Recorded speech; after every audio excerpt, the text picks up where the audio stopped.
The door of a house is not just wood and metal. It is a threshold, a line between the outside world and the place where you are supposed to feel safe. For most people, it is something ordinary, opened and closed without much thought. But for me, that door became the beginning of the worst chapter of my life. I remember the sound of the lock turning, a sound I had heard countless times before. It usually meant family, visits, the warmth of people I believed loved me. That afternoon, it meant something else. It meant betrayal, humiliation, and the kind of pain that does not leave visible marks, but lingers inside the chest like an open wound. When you grow old, you cling to rituals, opening the door to a relative, preparing the table, arranging the living room so it looks welcoming. These things give rhythm to the days and keep you feeling like you still belong to something bigger than your own solitude. I used to dust the small wooden table by the entrance, polish the handle so it shined when touched, because in my heart, that simple act was a way of showing respect. Respect for the life I had built, respect for the home I had kept alive with so much effort. That day, I turned the handle with hands that still believed in respect. What entered was not respect. It was violence disguised as family. It is strange how quickly air can change. A house filled with the smell of coffee, sunlight falling through the curtains, silence broken only by the tick of a clock. Then suddenly, a gust of hostility storms in and nothing feels familiar anymore. I thought I was welcoming a daughter-in-law, a young woman who had married my son, someone I had tried to treat as my own blood. But the look in her eyes when she crossed the threshold was not of a guest. It was the look of someone claiming territory. There is a cruelty in that kind of gaze, an invisible push that makes you feel you are standing on the edge of your own life. I had spent decades fighting for that house. Each brick carried memories of sacrifices made, of nights without sleep so bills could be paid, of holidays when I preferred to save money instead of celebrating. That house was not only walls and furniture, it was proof that even through hardship, a woman could keep a roof over her head, raise children, protect what little she had. Yet when she stepped in that day, the history of my struggles meant nothing. In her eyes, it was just property, an inheritance to be taken by force, a space to be conquered without gratitude or respect. People rarely talk about the loneliness of aging. They imagine old age as a time of peace, of rocking chairs and warm blankets. They forget the vulnerability, the sense that the world around you is moving faster while you are slowing down. When the young enter your home with arrogance, they carry an advantage you cannot ignore. They are stronger, louder, and society listens to their voices more than to the trembling words of the elderly. I felt that imbalance immediately, as if my voice had been stripped of weight the moment the door opened. It was no longer my house, at least not in her mind. It was her stage, and I had become a background object. The small details are what stay in memory. The way her footsteps echoed on the tiles as if she already owned them. The way she looked around, scanning the room, not with curiosity, but with possession. My heart pounded because I realized too late that this was not a visit. It was an invasion wrapped in the disguise of family ties. And the cruelest part is that I had let it happen with my own hand by turning the key and opening the door. That is the paradox of trust. You do not expect danger from those you have fed at your table, those you have prayed for in silence, those who carry your last name by marriage. Yet danger often comes dressed in the face you once welcomed. I thought about the stories my grandmother used to tell, about neighbors who fought over land or siblings who destroyed each other over inheritance. Back then, I thought they were distant tragedies, old village gossip with no place in my reality. I never imagined I would be living my own version of those stories in a time where I should have been enjoying the company of my family, not defending myself against them. The irony is sharp. Life has a way of making you taste the very bitterness you thought belonged only to others. The first seconds after she entered seemed to stretch endlessly. I could hear my own breathing, heavy and uneven, and I felt the tremor in my hands as I clutched the edge of the table near the door. There is a primal instinct that warns you when something is wrong, a voice inside that whispers danger. Mine was screaming, but fear has its own chains. It paralyzes. It convinces you to wait one more second, to hope that maybe you are misreading the situation. I kept waiting for a smile, a kind word, anything that would prove my panic wrong. Nothing came, only the cold certainty that everything had changed. What hurts the most is not always the act itself, but the shattering of the illusion. The illusion that family protects, that bonds mean safety, that age earns respect. When that door opened and she crossed it, all those illusions crumbled. I saw the truth in her expression, in the tension of her jaw, in the disdain carved in her voice. To her, I was not a person with a history. I was an obstacle, a wall to be torn down, an inconvenience standing between her and what she wanted. The moment I realized that, my chest tightened as if the very air of my own house was rejecting me. That afternoon, the threshold of my home ceased to be protection. It became a battlefield. Each object around me suddenly seemed fragile, each memory threatened. And in that fragile moment, before the storm fully revealed itself, I understood something brutal. The greatest betrayals do not come from strangers who force their way into your home. They come from those you once trusted enough to invite in. The door is open, the welcome is genuine, and yet what follows is destruction. That realization is what pierced me more than any physical blow could. It was the wound that announced everything else that was about to unfold. I'd love to hear your thoughts on this story. Have you ever faced a moment that tested your strength like this? Drop a comment below and don't forget to subscribe to follow more stories like this. Her hand moved faster than my eyes could follow. There was no hesitation, no tremor of doubt, only the sudden weight of her palm striking my face. It was not just a slap, it was a rupture, a sharp sound that cut through the air like a whip. In that instant, the room around me seemed to vanish. The furniture blurred, the walls dissolved into a haze, and all that existed was the sting on my cheek and the echo of that sound. I had been touched by her before, of course, but never with violence. This was not the playful tap of a greeting or the casual brush of arms in a kitchen. This was an attack, deliberate and meant to degrade.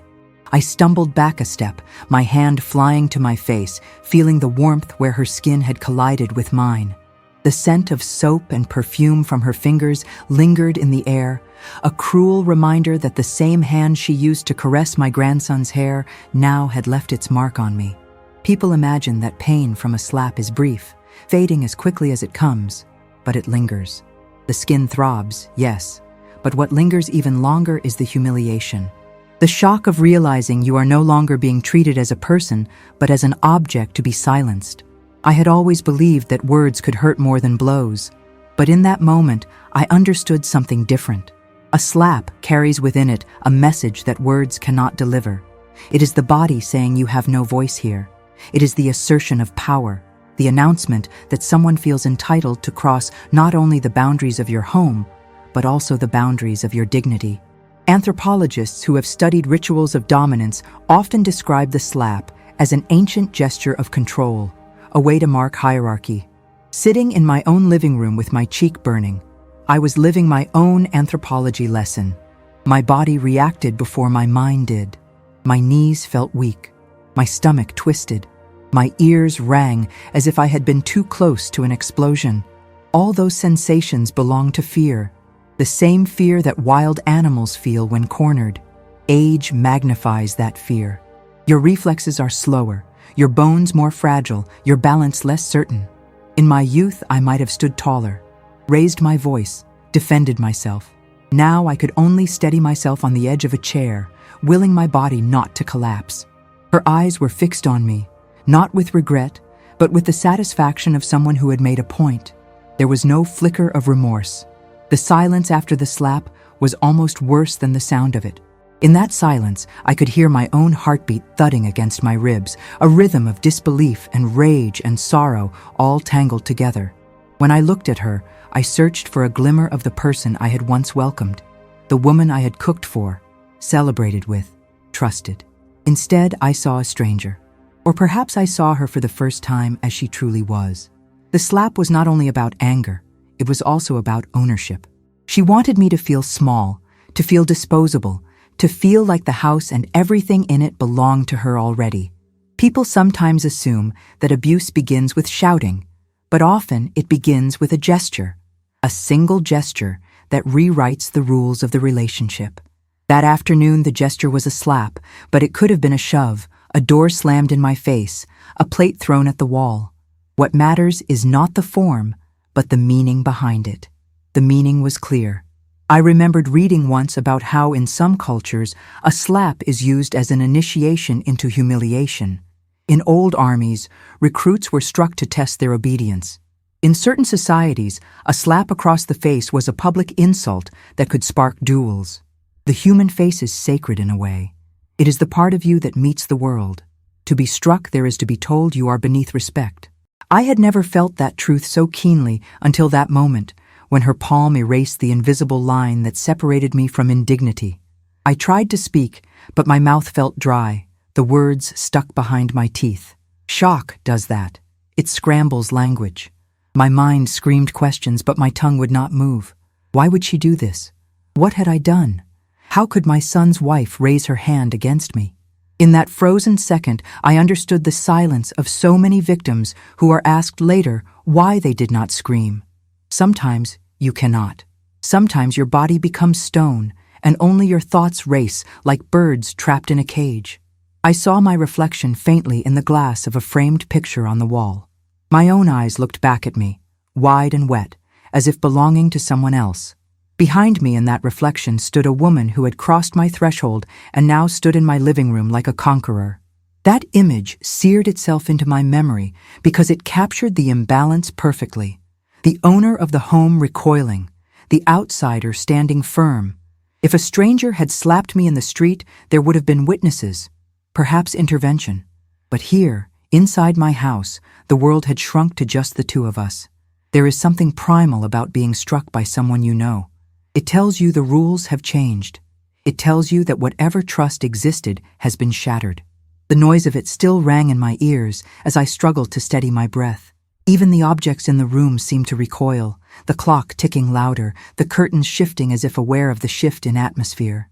I thought of all the years I had spent creating a space of warmth and order, and how quickly that order could be undone by a single act of cruelty. I wanted to believe it was a mistake, a moment of madness that would pass. But deep down, I knew better. A slap is rarely an isolated act. It is a declaration of intent, the opening move in a game of domination. My cheek burned, but inside me, something colder settled in, a knowledge that my life as I knew it was slipping out of my hands. And with that knowledge came a question I could not yet answer, a question that would echo long after the redness faded from my skin. What part of this journey resonated with you the most? Share your reflections in the comments, and make sure to subscribe so you don't miss the next chapter of these incredible stories. Her words arrived like shards of glass, each one cutting deeper than the slap that had just landed. "Now everything is mine, you old woman." The sound of her voice did not rise like a scream from a loss of control. It was measured, deliberate, almost rehearsed, like a line she had been waiting to deliver. The room seemed to shrink around me. Every object I had collected over decades became a witness to the sentence she had just pronounced. It was not simply a claim over a house. It was a verdict on my worth, a public stripping of the identity I had built as a mother, a provider, and a caretaker. I stood frozen, her words echoing off the walls like a cruel incantation. When someone you love insults you, the mind does not absorb it all at once. It filters it slowly, disbelieving at first, as if a mistake must have been made. But the tone she used left no room for doubt. It was the tone of a person who sees another not as family, but as an obstacle. Psychologists who study emotional abuse say that verbal assaults often carry more lasting scars than physical ones. Unlike bruises, words can be replayed endlessly inside the mind, growing sharper with each repetition. In that moment, I felt that truth with my entire being. The insult was not just about age. It was about erasing my humanity. To call someone old in a neutral tone can be a statement of fact. To spit it with contempt is to reduce a life of experiences into a single adjective meant to demean. I thought of all the times I had hidden my pain to protect others, the times I had smiled when I wanted to cry, the sacrifices I had made so that this family could stand on solid ground. None of that mattered in her mouth.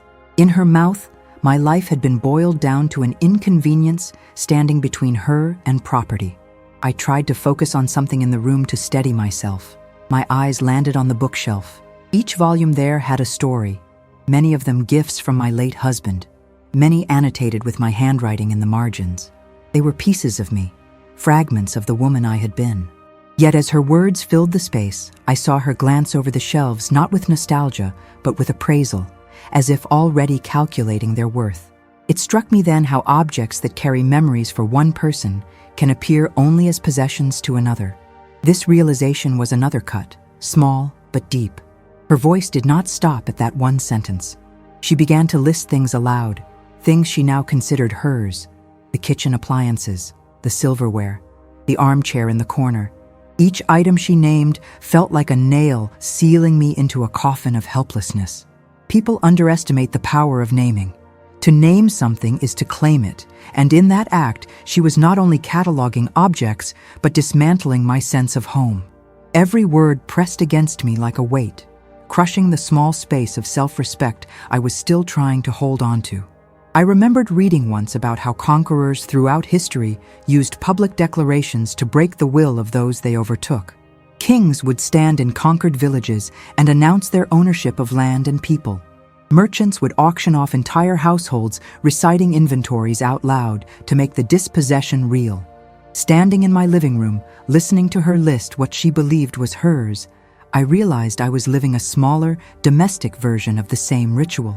This was a conquest, and I was its spoils.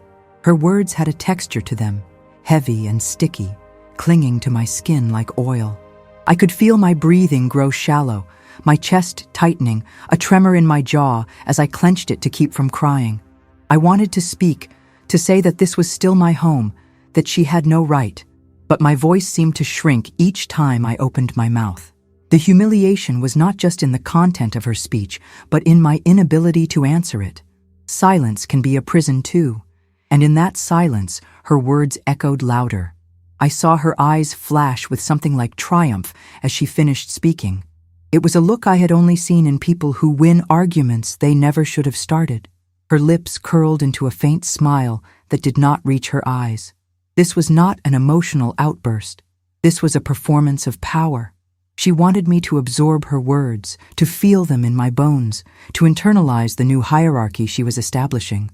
My heart pounded not just with fear, but with disbelief that someone I had welcomed could derive satisfaction from my humiliation. The sound of my own breathing was the only answer I could give. In that moment, I became acutely aware of my age, not as a number, but as a vulnerability. In younger years, insults might have rolled off me or sparked my anger into action. Now they seeped in, cold and slow, like water into cracks of stone. My hands trembled as I clutched the edge of a chair for balance, not because of the physical blow from before, but because of the verbal one now settling inside me. Her words lingered long after she stopped speaking. They hung in the room like smoke, impossible to clear with a single breath. Even the light filtering through the window seemed dimmer, as if the sun itself recoiled from what had been said. I felt a strange detachment, as if watching a play in which I was both actor and audience, powerless to change the script. It is a particular kind of pain to realize that the narrative you thought you were living has been rewritten by someone else without your consent. I closed my eyes for a second, and in that darkness, memories rose up unbidden. My son, as a boy, laughing in this same room. The first time I welcomed his wife here, offering her tea, telling her she could always consider this place her second home. I had meant those words. They had been sincere. And now those same words seem to have been twisted into a weapon against me. It is astonishing how generosity can be repaid with contempt, how hospitality can become the very opening through which betrayal enters. I opened my eyes again, and she was still standing there, the room still heavy with her words. My face still stung from the slap, but it was my chest that ached from the sentence she had spoken. I felt an almost physical shift inside me, as if a line had been drawn that could never be erased. In her mouth, the phrase, "Now everything is mine," was not just about things. It was about my place in the world. And in that realization, as my pulse throbbed in my ears, I understood that something deeper than property had been stolen. Humiliation has a way of stretching time. A moment that might last only seconds can feel like hours when the eyes of others are upon you. After her slap and those cruel words, I felt something heavier than pain settle over me. It was the weight of being exposed. Through the open windows and thin walls of my old house, her voice had carried outside. The neighbors had heard. I could sense it in the sudden stillness of the street, the subtle shift of curtains, the shadows that moved just enough to betray the presence of eyes watching. What should have been a private wound now became a public spectacle. There is a particular shame in being seen vulnerable by those who once admired you. I had spent years in that neighborhood building a reputation of dignity. People respected me as a woman who worked hard, who raised a family with discipline, who endured hardships without complaining.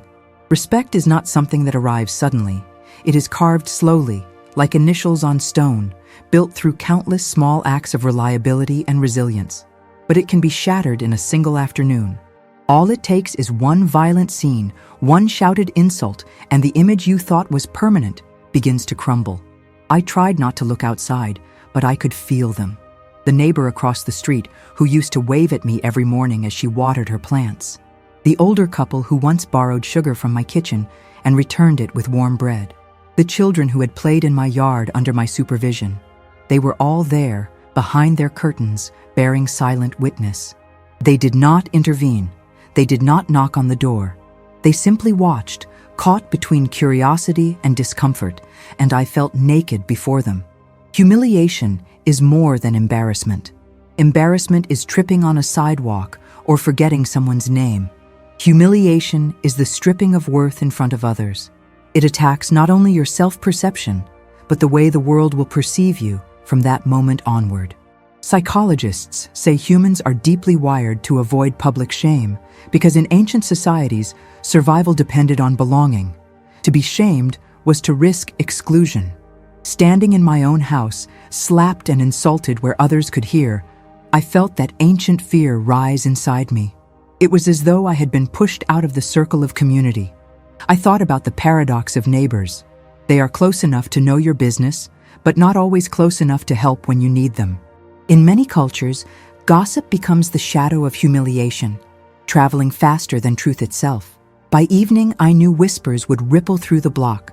The story would not be told as I experienced it, but as fragments of what they had seen and heard.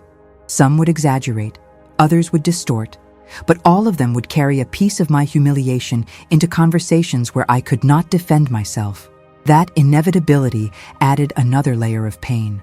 What unsettled me most was the memory of how often I had been a witness to others. I remembered hearing arguments in nearby houses, the muffled cries, the slammed doors. I remembered how I, too, had stayed behind my curtain, telling myself it was not my place to interfere. Now I understood what those neighbors must have felt, the mix of shame and helplessness. But I also understood the loneliness of being on the other side, knowing that people were there yet choosing silence. It is one thing to suffer violence. It is another to suffer it while knowing others see and still leave you to endure it alone. My body trembled not only from fear, but from the realization that this event would follow me. The next time I walked to the corner shop, the shopkeeper would glance at me differently. The next time I sat on my porch, conversations would quiet as I passed. Dignity once cracked is difficult to repair. You cannot demand respect. It is given freely, and once taken away, it rarely returns in full. I could already imagine the pitying smiles, the whispered judgments, the subtle change in tone when people spoke to me. The room itself seemed complicit. The walls that once sheltered me felt porous, unable to contain the shame that spilled into the street. Even the floor beneath me felt unstable, as if reminding me that ownership meant little when your control could be stripped by another person's words and actions. I wanted to scream at the neighbors to turn away, to close their curtains, to let me preserve a shred of privacy. But humiliation steals even that impulse. It makes you shrink instead of expand, retreat instead of fight. What struck me in that instant was how fragile human pride can be. We spend decades building an image of ourselves, polishing it carefully, and then one brutal scene knocks it all down. It is like a vase that has been passed down for generations, beautiful and strong, but shattering into pieces the moment it is dropped. You can glue it back together, but the cracks will always show. That afternoon, my image shattered before the eyes of my community. I felt tears threaten, but forced them back, because crying would have been another surrender. My silence was the only defense left to me. Yet even silence is misunderstood by an audience. To them, it might have looked like guilt, as if I deserved what was happening, as if my quietness confirmed her words. This was the cruelest irony of all. The very act of holding myself together risked being interpreted as weakness. And as I stood there, my cheek burning, my ears filled with the echoes of her claim, I realized the deepest wound was not on my body. It was in the invisible fabric that tied me to my community. Once torn, that fabric never returns to its original strength. The humiliation had bound me into a new identity, not of the respected elder, but of the pitied woman, the one whose own family had turned against her in public view. That identity, once forced upon you, is harder to escape than chains. Your voice matters too. Let us know in the comments what you think about the events in this story. And hit that subscribe button to stay connected with more inspiring and emotional tales. Every corner of that house was alive with memory. The walls were not just painted surfaces, they were witnesses to decades of stories. When I looked at the small wooden table by the window, I saw more than furniture. I saw my children doing homework with their pencils scratching against paper late into the evening. I saw my husband polishing his glasses before reading the newspaper, clearing his throat softly as he turned each page. Even the slight scratches on the surface carried meaning. They were not imperfections, but reminders of a life lived with effort and love. And in that moment, as she stood there claiming ownership, I felt as though she was not only stealing objects, but trying to erase the invisible threads that bound me to those objects. The living room rug had faded with time, its once bright colors now muted after years of footsteps. To her, it was just an old rug ready to be replaced, but to me, it was where my grandchildren had taken their first steps, wobbling and falling, their laughter ringing like bells. I could still picture the tiny handprints they left behind on the walls, handprints I never wanted to paint over because they carried the innocence of beginnings. She did not see those details. She only saw what she could take. It reminded me of something historians often mention about looters in times of war. When soldiers plunder a town, they do not see memory or sentiment. They see only objects to possess. And in her eyes, I was living under the same merciless logic. The kitchen was perhaps the heart of my home. Its aroma had always been a mixture of coffee, garlic, onions, and bread, scents that spoke of nourishment and care. I had spent countless mornings stirring pots while humming songs I learned from my mother. Each pan bore the marks of years of cooking, the slight bends in the metal from being dropped, the stains that no amount of scrubbing could erase. They were part of my story. Yet she looked at them with disdain, as if they were outdated junk. The sting of that look was sharper than words, because it dismissed not just my tools, but the labor and love they represented. I thought of the bedroom, where the quilt still lay across the bed. I had stitched parts of that quilt myself, using pieces of fabric from old clothes, a patch from my son's school uniform, a strip from my daughter's dress, even part of a curtain that once hung in the kitchen. To me, it was a living archive of family history. But when her eyes fell on it, I could tell she only saw fabric. It terrified me how differently two people could interpret the same object. For one, it is priceless. For the other, it is meaningless. That difference is not just in perspective. It is in the capacity for empathy. The photographs on the wall were the most painful. They traced the arc of our lives, from black and white wedding portraits to color images of birthdays and graduations. Each frame had been carefully placed, not only for decoration, but as a map of where we had been and who we had become. I knew she wanted those walls bare, perhaps to repaint them in her own style. But to strip them would be to strip my soul. There is a reason so many displaced people clutch photographs when fleeing. Objects may be replaceable, but photographs carry faces and moments that cannot be recreated. Losing them feels like losing time itself. I remembered a story about an archaeologist who discovered small clay pots in the ruins of a forgotten village. To an untrained eye, they were worthless fragments. But in those fragments, the archaeologist saw fingerprints of the potter, signs of how people had lived, cooked, and cared for each other centuries ago. My house was no different. Each chipped cup, each dented doorframe, each worn-out chair was a record of existence. To me, they were treasures of memory. To her, they were obstacles to be cleared. The pain of watching her assert her claim over my home was sharper than the slap or the insults.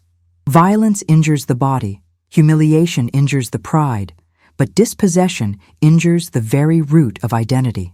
Our sense of self is often tied to place. A house is not only a shelter, it is a mirror of the person who shaped it. Anthropologists speak of the concept of home as an extension of the body, where every object is like an organ serving a function. To lose your home is to lose a part of yourself. Standing there, I realized she was not just trying to rob me of space. She was dismantling my identity piece by piece. Even the garden outside seemed threatened. That small patch of earth had been my sanctuary. I had planted roses in memory of my mother, basil in memory of my father, and each spring I watched them bloom as if the dead were greeting me again. I feared she would trample over that earth without hesitation, ripping roots out to make way for something she deemed more modern. It reminded me of how conquerors throughout history would cut down sacred groves when they occupied new lands, erasing not only the land, but the beliefs tied to it. That same erasure loomed over me now, and I felt powerless to stop it. What gnawed at me most was the indifference in her gaze. It was not just greed, it was disregard. The house meant nothing to her beyond its value. There was no recognition of the sacrifices made to preserve it, no acknowledgement of the tears shed within its walls, no appreciation for the life it represented. To her, history was irrelevant. Only possession mattered. That coldness was a violence of its own, quieter than a slap but more enduring, because it aimed not at the body but at the spirit. And as she moved through the rooms, her footsteps echoing against the floorboards that had carried generations of my family, I felt the weight of centuries pressing down on me.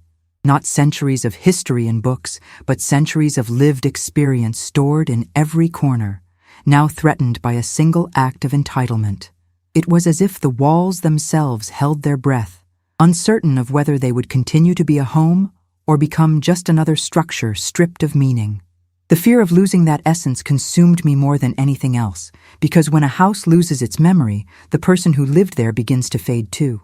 Silence can be heavier than shouting. After the slap, after the cruel words, after the audacity of watching her move through my house as if it were already hers, I expected someone to speak, a voice to cut through the chaos, a hand to stop what was unfolding. Families are supposed to rise in moments like these, to protect one another when danger comes from inside. But what I encountered instead was silence. It was not the comforting silence of peace, but the suffocating silence of complicity. I waited for my son to step forward, to defend the mother who had raised him. I waited for other relatives who had been present to raise their voices, even if timidly, to at least say this had gone too far. But their lips stayed sealed, their eyes turned away. They found safety in pretending nothing was happening. The betrayal of their silence pierced me more deeply than the slap itself. When family does not protect you, when they look the other way while harm is inflicted, it feels as if the ground beneath your feet has been ripped away. This kind of silence is not neutral. It has weight, and that weight falls on the one being wronged. It is the silence of witnesses who choose comfort over courage.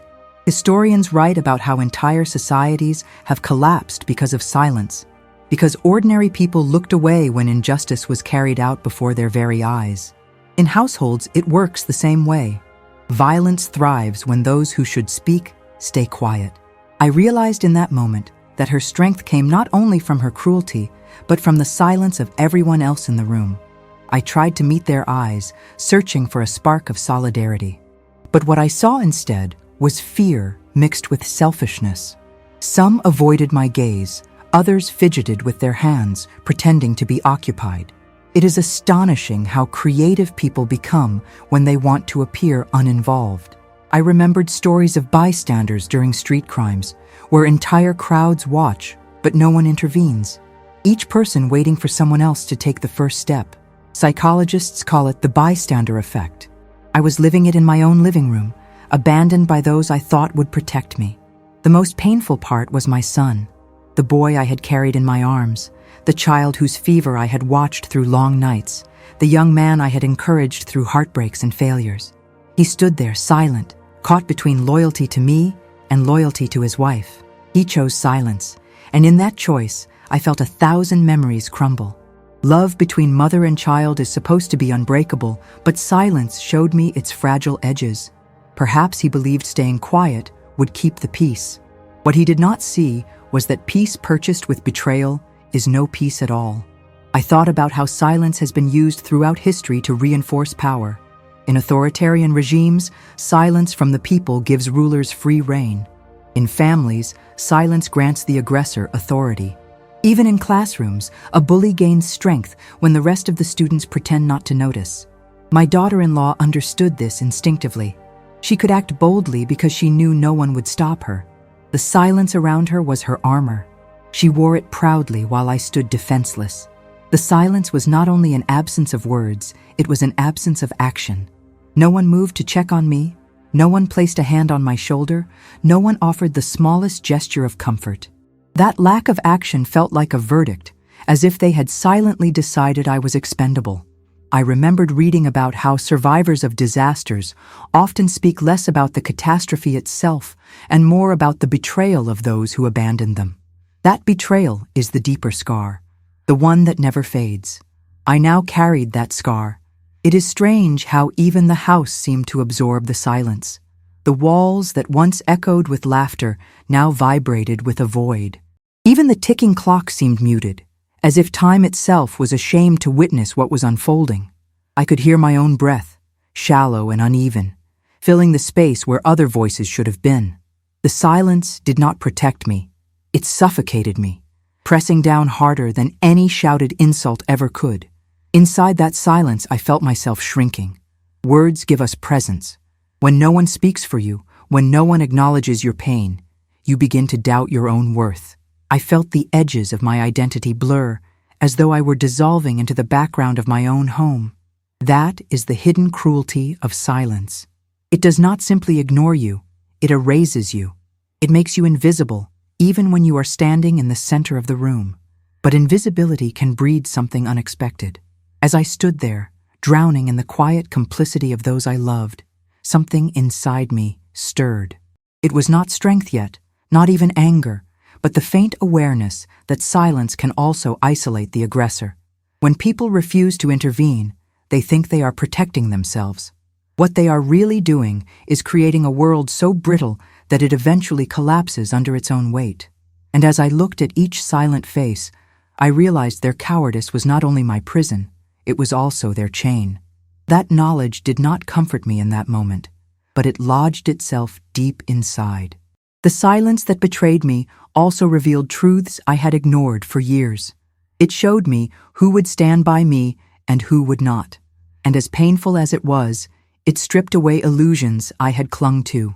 In that hollow quiet, I understood that sometimes losing the false comfort of silence is the first step toward seeing reality clearly. My legs trembled beneath me, not just from fear, but from the undeniable truth of age pressing against my body. Aging is not something you notice day by day. It creeps quietly, disguised in small details, in the slowness of rising from a chair, in the stiffness that greets you in the mornings, in the way your breath shortens after a short climb of stairs. You tell yourself you are still strong, that you can still handle whatever life brings, until one day someone reminds you brutally that your body no longer answers as it once did. In that moment, standing in my own house, I felt the weight of every year gather in my bones. There was a time when I could lift heavy bags of groceries with ease, when I could chase children across the yard and laugh without losing my breath, when I could confront life head-on without thinking about the risk of falling. That time felt very far away, as my knees shook and I gripped the back of a chair for balance. I realized how easily she could push me, and I would collapse, how fragile my bones had become, how one shove could lead to a broken hip that might never heal. It is said that one of the greatest fears among the elderly is not illness itself, but falling. A fall can mark the beginning of decline, a single accident that changes everything. That fear hovered over me like a shadow. The human body after a certain age is like glass, strong in appearance, still capable of function, yet vulnerable to sudden cracks. Medical studies show that bones lose density, muscles lose mass, reflexes slow down. It is not weakness of spirit, but biology that betrays you. And when you realize that someone younger is willing to use that vulnerability against you, it is a terror beyond words. She did not need weapons to frighten me. My own age was weapon enough in her hands. Even my voice felt weaker, as though years had softened its edge. Once, my words could command attention in a room. Now they faltered, coming out in a tremor that seemed to betray me further. I thought about how society often treats the elderly as background characters, speaking over them, dismissing their opinions. That dismissal is not just social, but physical. When your body trembles, when your voice wavers, others interpret it as proof that you no longer matter. It is a cruel cycle where vulnerability invites disregard, and disregard deepens the vulnerability. I could see it in her eyes. She looked at me not as a person to respect, but as an obstacle too frail to resist. The imbalance of power between youth and age had never been clearer. In nature, predators often target the weakest animal in a herd, the one limping, the one slower than the rest. Evolution teaches them to exploit vulnerability. Watching her smirk, I understood she was guided by the same instinct. She saw my fragility and it emboldened her. I thought of times in history when the elderly were revered instead of despised. In ancient cultures, elders were seen as keepers of wisdom, their wrinkles like maps of knowledge, their slow pace like deliberate reflection. In many indigenous tribes, the elder was the voice that guided the community, the one whose stories preserved identity. But in modern times, especially in societies obsessed with youth and speed, the elderly often become invisible. Their fragility is no longer protected, but preyed upon.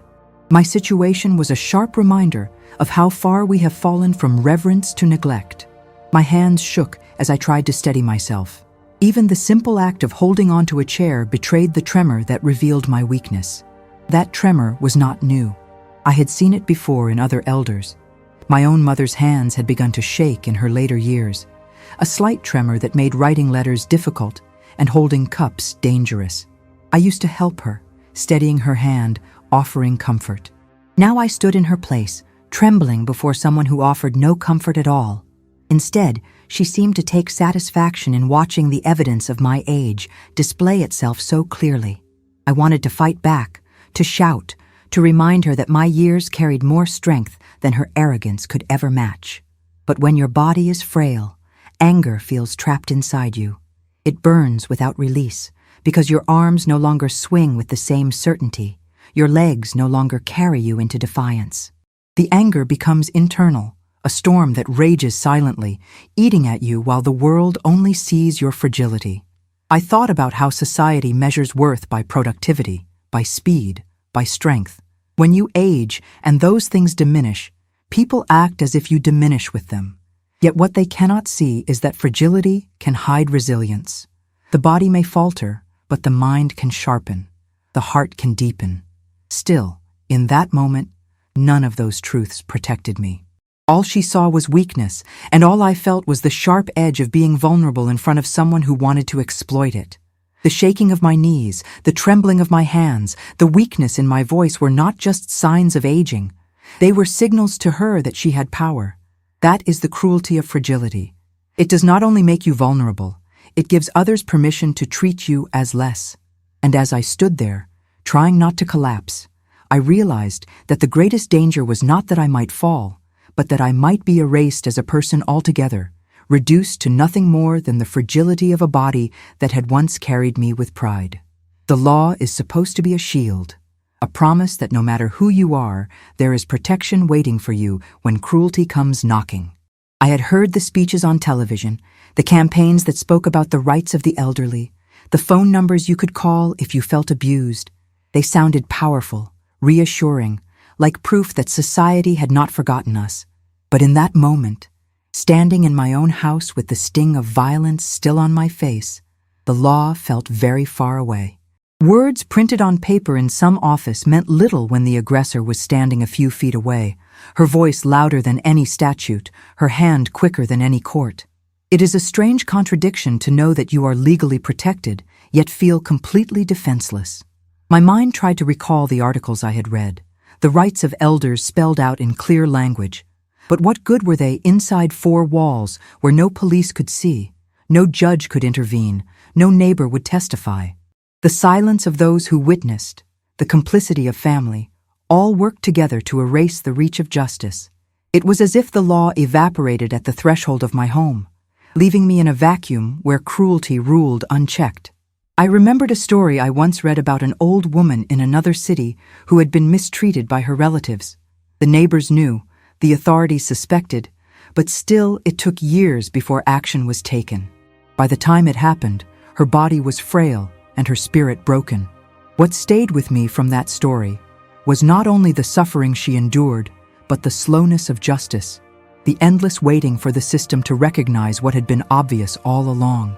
The law moves in papers, signatures, and dates, while abuse moves in seconds. That gap is where victims fall. The irony is that the law is often celebrated most loudly by those who never need to use it. Young politicians make speeches about protecting the elderly, charities post banners about dignity, and yet inside real homes, the violations go unseen. Domestic spaces are hidden arenas. They look quiet and safe from the outside, but inside them, the most painful crimes unfold. Sociologists say that violence within families is among the least reported because victims fear destroying what little connection they still have. I understood that truth intimately. To report her would mean reporting my own son's wife, bringing shame to the family name, dragging private suffering into public light. The law might protect me, but it could also destroy the fragile remains of what I still called family. The thought twisted my stomach. Laws are supposed to punish those who harm, but when harm comes from someone tied to your blood, punishment feels like punishing yourself. Would my son ever forgive me if I accused his wife? Would he stand beside me in a courtroom? Or would he turn away as he had turned away in the living room? These questions made the law feel like a double-edged sword, one that could cut me even as it tried to shield me. There is also the cruel reality that age itself makes navigating the law harder. Endless forms, bureaucratic steps, offices in distant parts of town. For a young person, these are inconveniences. For an elderly person with aching knees, fading eyesight, and little energy, they become barriers impossible to cross. Abusers know this. They count on it. They understand that the very process designed to protect us can exhaust us before it helps us. And so the law, while powerful on paper, can feel powerless in practice. Even the thought of calling the police carried fear. What if they did not believe me? What if they dismissed it as a family dispute? I had heard stories of officers telling women to settle things privately, of neighbors being told there was not enough evidence. That uncertainty kept my mouth shut. It is one thing to endure cruelty at home. It is another to expose it publicly, only to be told you are exaggerating. The humiliation of being dismissed would be almost as unbearable as the abuse itself. And yet, somewhere in me, a faint light still flickered. The very existence of those laws, however distant they seemed, reminded me that I was not entirely without recourse. Society, at least in theory, had drawn a line declaring that my suffering mattered. That knowledge did not stop the sting of her hand or the echo of her words, but it gave me a seed of resolve. The seed was tiny, buried beneath layers of fear and shame, but it was there. What unsettled me most was realizing that justice often depends not on laws themselves, but on the courage to invoke them. And courage is not always easy to find when you are fragile and alone. Abusers understand this imbalance and exploit it. They may not quote legal codes, but their actions scream the same message. No one will save you here. That message can silence a person more effectively than chains. As I stood in my living room, the law seemed like a distant figure standing outside the house, knocking faintly on the door, unable to enter unless I opened it. But my hands trembled on the handle, uncertain if opening it would bring relief or unleash new storms. That hesitation is the invisible prison so many live in, trapped not by locked doors, but by fear of what will happen if they reach out for help. And in that hesitation, I realized that the true battle was not only with her, but with my own ability to believe that protection was possible.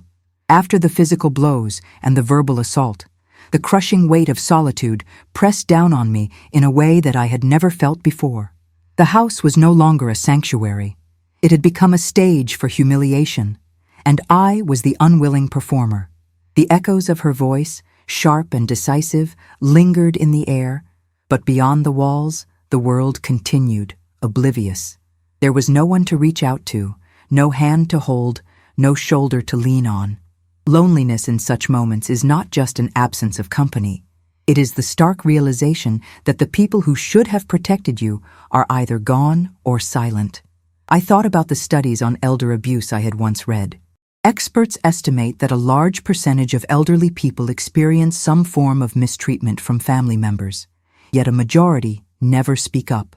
Fear, shame, and the hope that the situation will resolve itself quietly keep victims silent. I understood that now better than ever. Speaking out meant risking even more exposure, facing the potential judgment of neighbors, friends, and even other relatives. Remaining silent, paradoxically, felt safer, but it was a fragile safety, one that left the soul raw and unprotected. Even within the walls of my home, I felt the emptiness of isolation.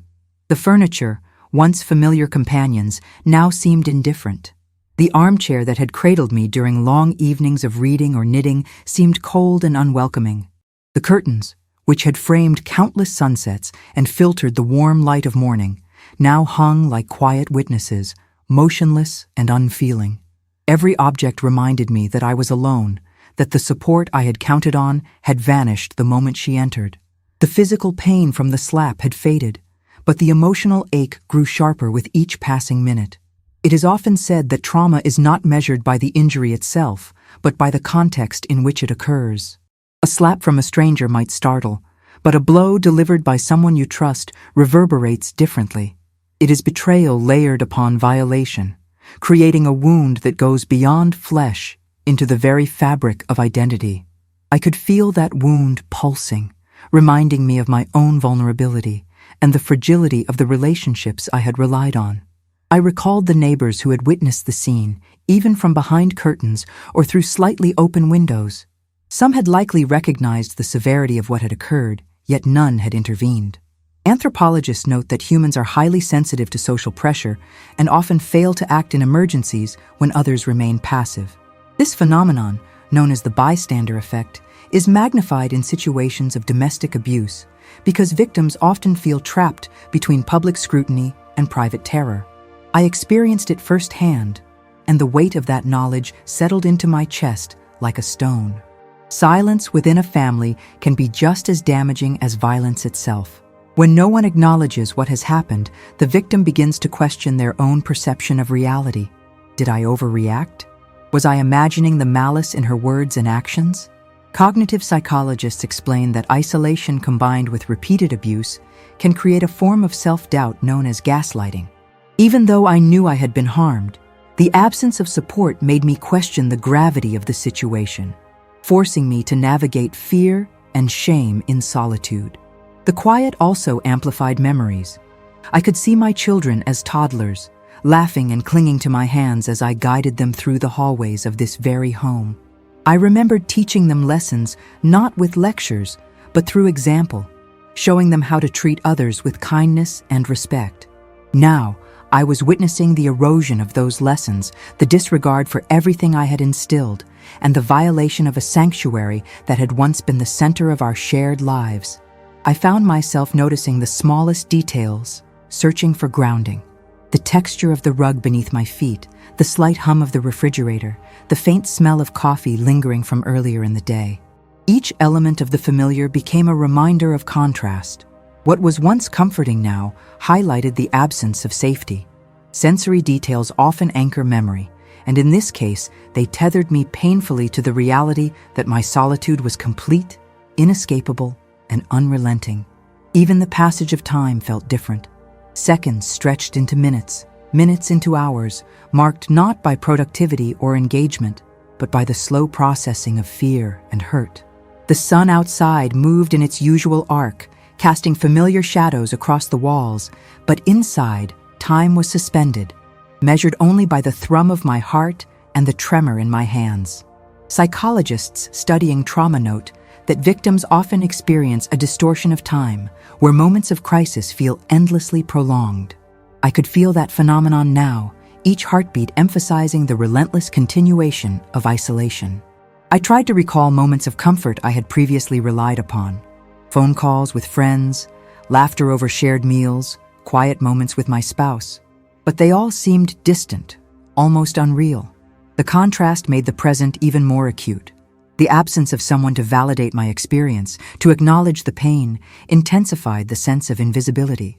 It is a cruel reality that social isolation does not merely remove physical presence, but also diminishes psychological support, leaving emotional wounds to fester unheeded. Despite the depth of despair, a flicker of awareness remained. I noticed that my own reflection in a mirror across the room was still intact, that my identity had not been erased, even if threatened. It was fragile, yes, but visible. Some survival psychologists argue that recognition of self, even in moments of extreme isolation and abuse, is a critical step toward resilience. That knowledge was small comfort, but it was enough to remind me that even alone, even silenced, there remained a part of me that could endure, observe, and eventually reclaim space. The loneliness was suffocating, yet it revealed truths. It showed me the limits of dependence on others, the vulnerabilities inherent in trusting family, and the cold calculus that some would prioritize their own comfort over justice. It was a harsh lesson in human nature, one that forced me to confront the complexity of relationships, the fragility of support, and the stark reality of living in a world where protection is not always guaranteed. In that suffocating quiet, I understood both the depth of my isolation and the first glimmer of the strength I would need to navigate it. In the silence that followed, a strange determination began to stir within me.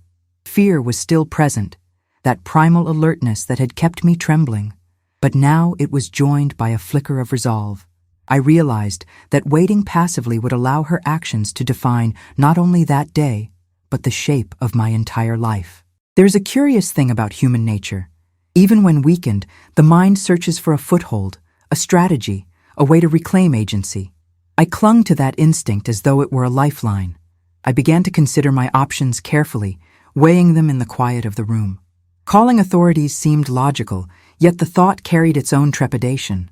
Stories of victims being dismissed, of family members swaying outcomes through influence, of legal processes that moved at the pace of glaciers, all crowded my mind. Yet inaction felt equally dangerous. By staying silent, I would confirm to her and to myself that she had power over me without challenge. The scales of justice seemed distant and cold, yet they were the only hope I had to reclaim a sense of order and protection. Memory played a sharp role in my calculations. I remembered the years of resilience, of problem-solving, of navigating life's hardships with cautious determination. During wartime, my parents had survived shortages and fear, learning how to negotiate through chaos with both patience and forcefulness. I had learned from them, absorbing lessons about standing firm, about asserting boundaries without letting fear dominate. Now those lessons resurfaced, not as abstract concepts, but as practical tools to navigate the present crisis. I moved slowly around the room, testing the weight of each decision in my mind. I considered reaching out to neighbors, to people I trusted, to friends who might intervene or at least witness what was happening. The human voice, even when distant, can amplify courage.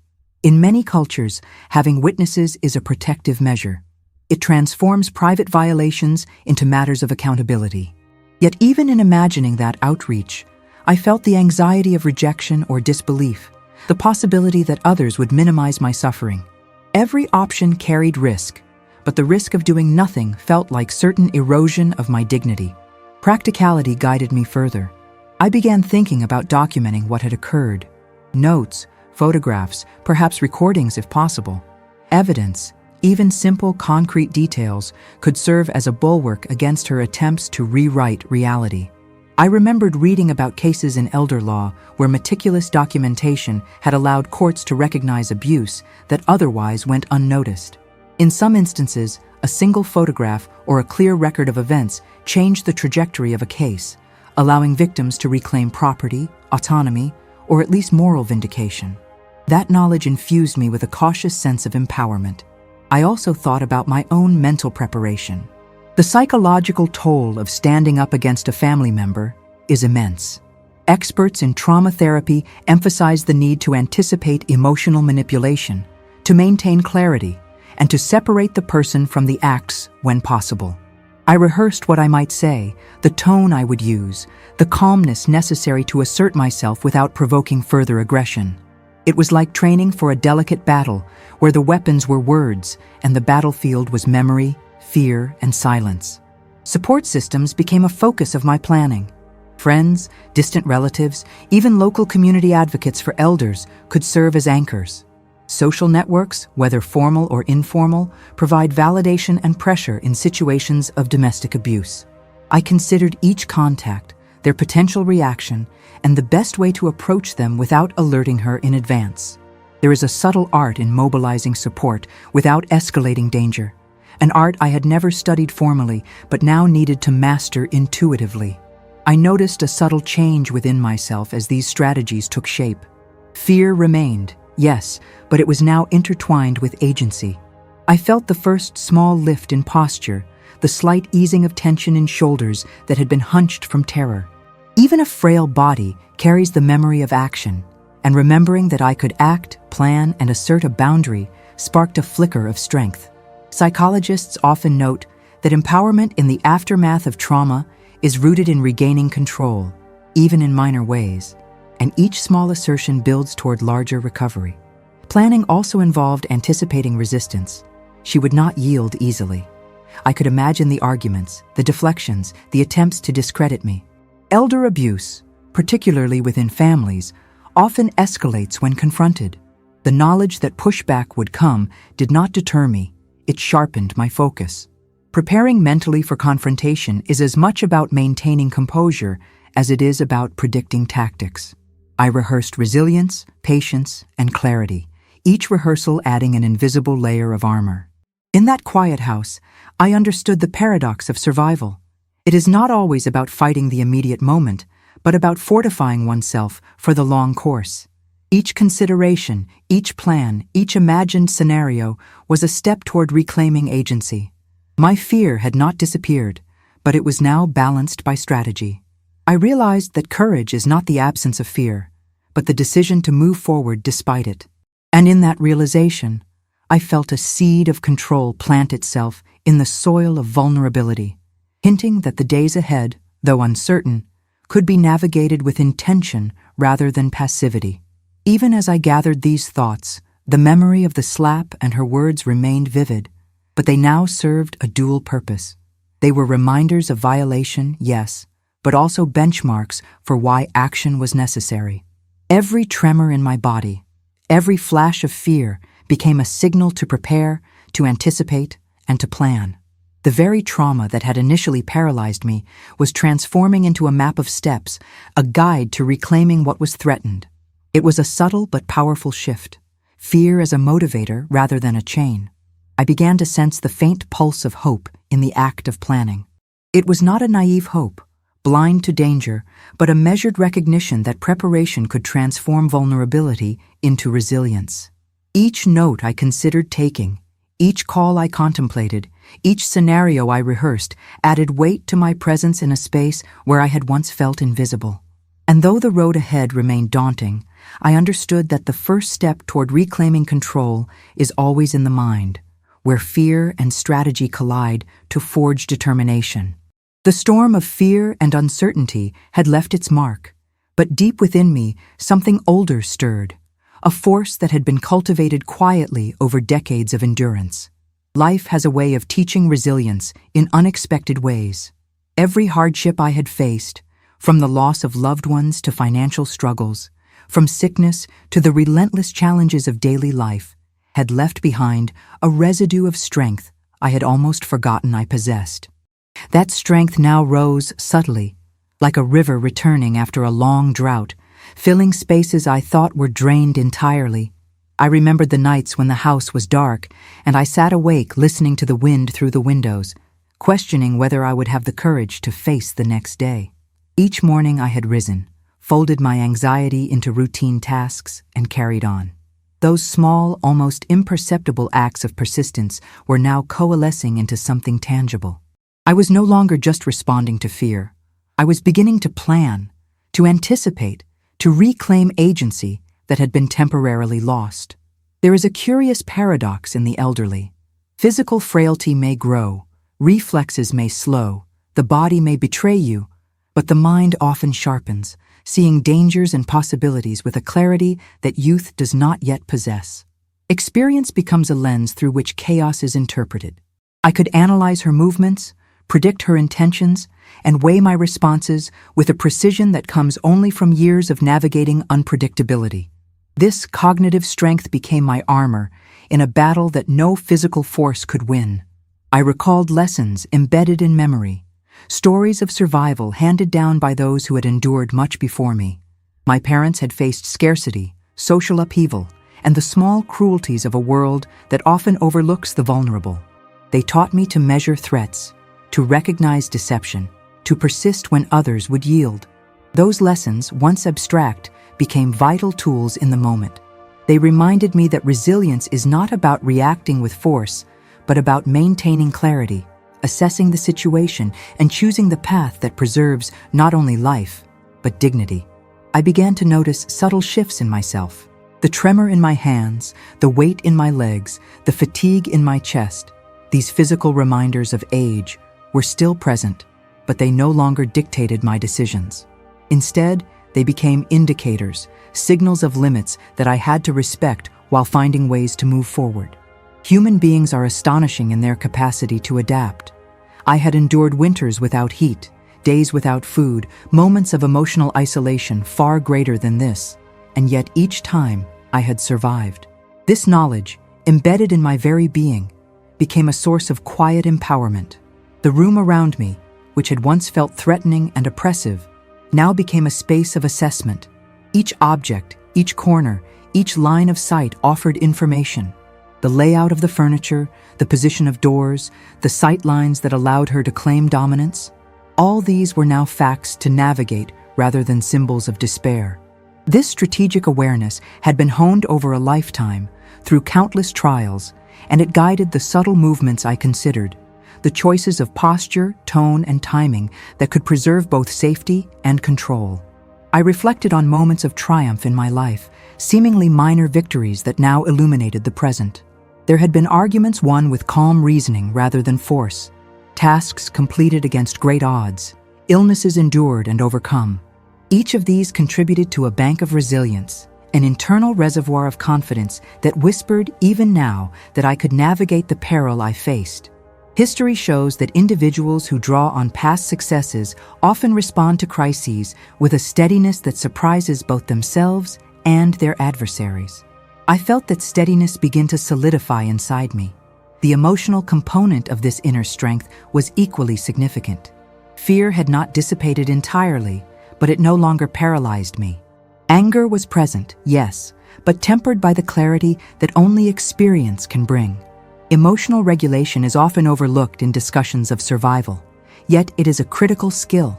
Those who can maintain composure under threat can observe, plan, and act with efficiency, minimizing risks while maximizing their options. In that moment, I recognized that my past trials had inadvertently trained me for exactly this scenario. I also drew on memory to anchor my sense of purpose. I thought about the home I had built, the care I had given, the relationships I had nurtured. These were not mere possessions or attachments, but extensions of my life's work, embodiments of who I was.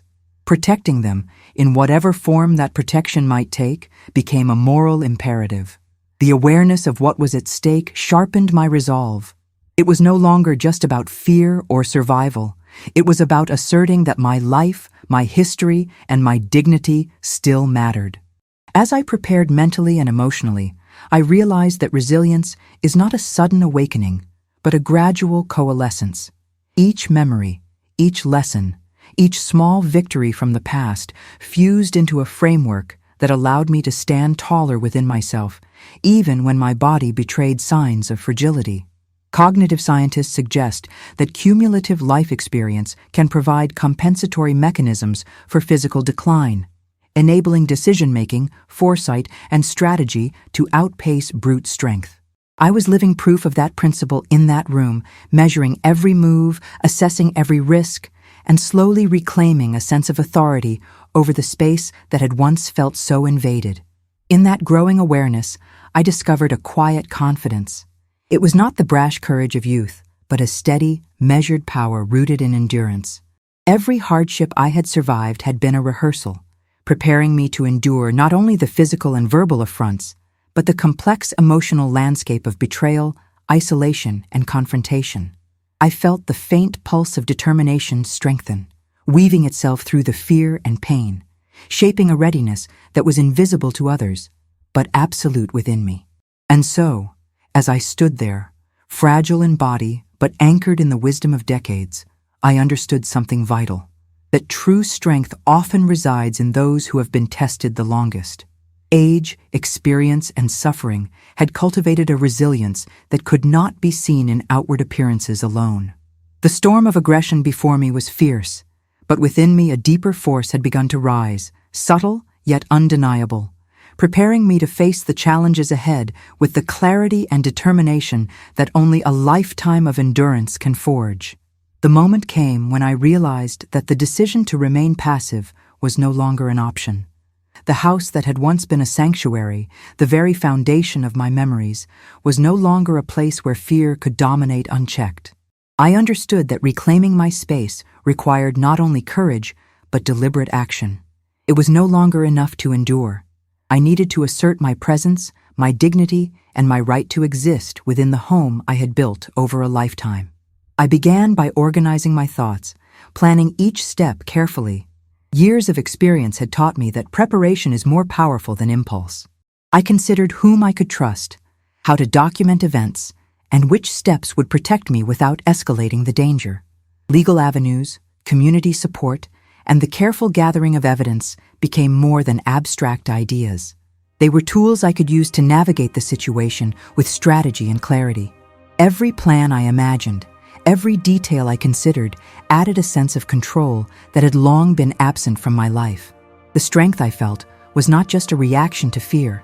It was the accumulation of decades of resilience, a lifetime of overcoming challenges both large and small.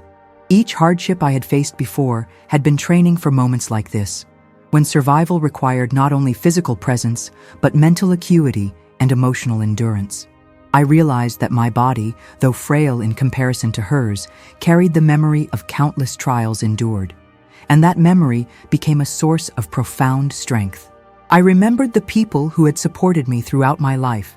Even when my strength was waning, their encouragement had given me courage. Friends, neighbors, mentors, and even distant relatives had in their own ways shown me that I was never truly alone.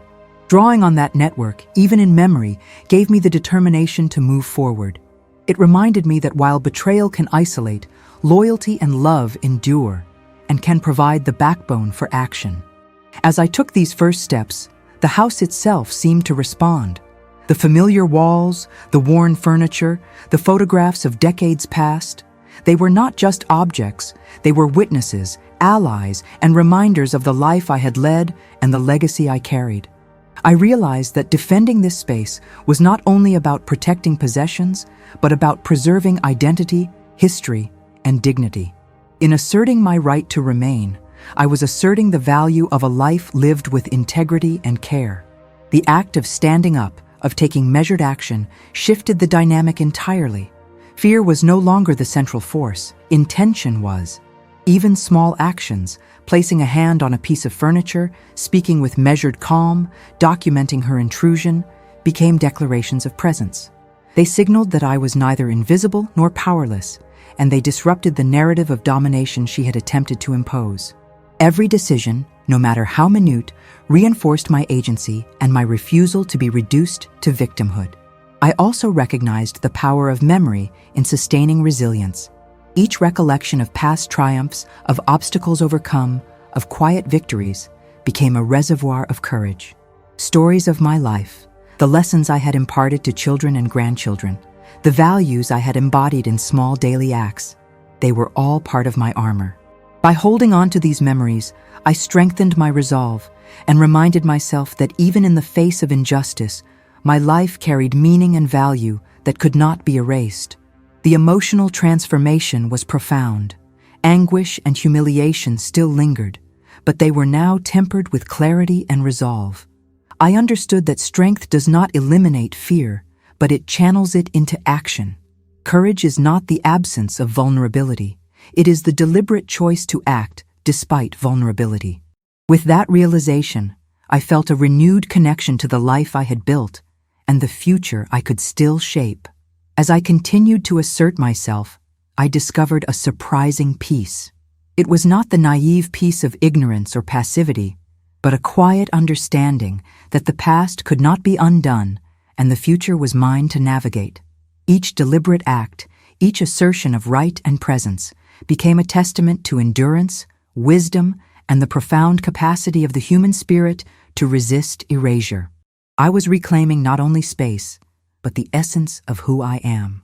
In the stillness that followed, I allowed myself to acknowledge gratitude. Gratitude for the inner strength that had carried me this far, for the memories that grounded me, and for the resilience that continues to grow with each challenge faced. Life had tested me, yet it had also revealed the depths of courage I could summon. Every hardship, every betrayal, and every fear overcome had contributed to the clarity and strength I now held. To those watching this story, I hope it serves as a reminder that even in moments of profound vulnerability, there is a well of resilience within each of us. When faced with fear, humiliation, or injustice, the first step is recognizing the power you still hold and using it to reclaim agency. Your voice, your presence, and your history matter, and asserting them is an act of both courage and love for yourself. Thank you for witnessing this journey with me. If you found strength or insight in this story, I encourage you to continue exploring the next video on the screen. Each story carries lessons, courage, and hope that can inspire your own journey. Click to watch and join me as we uncover more truths, resilience, and human spirit in action.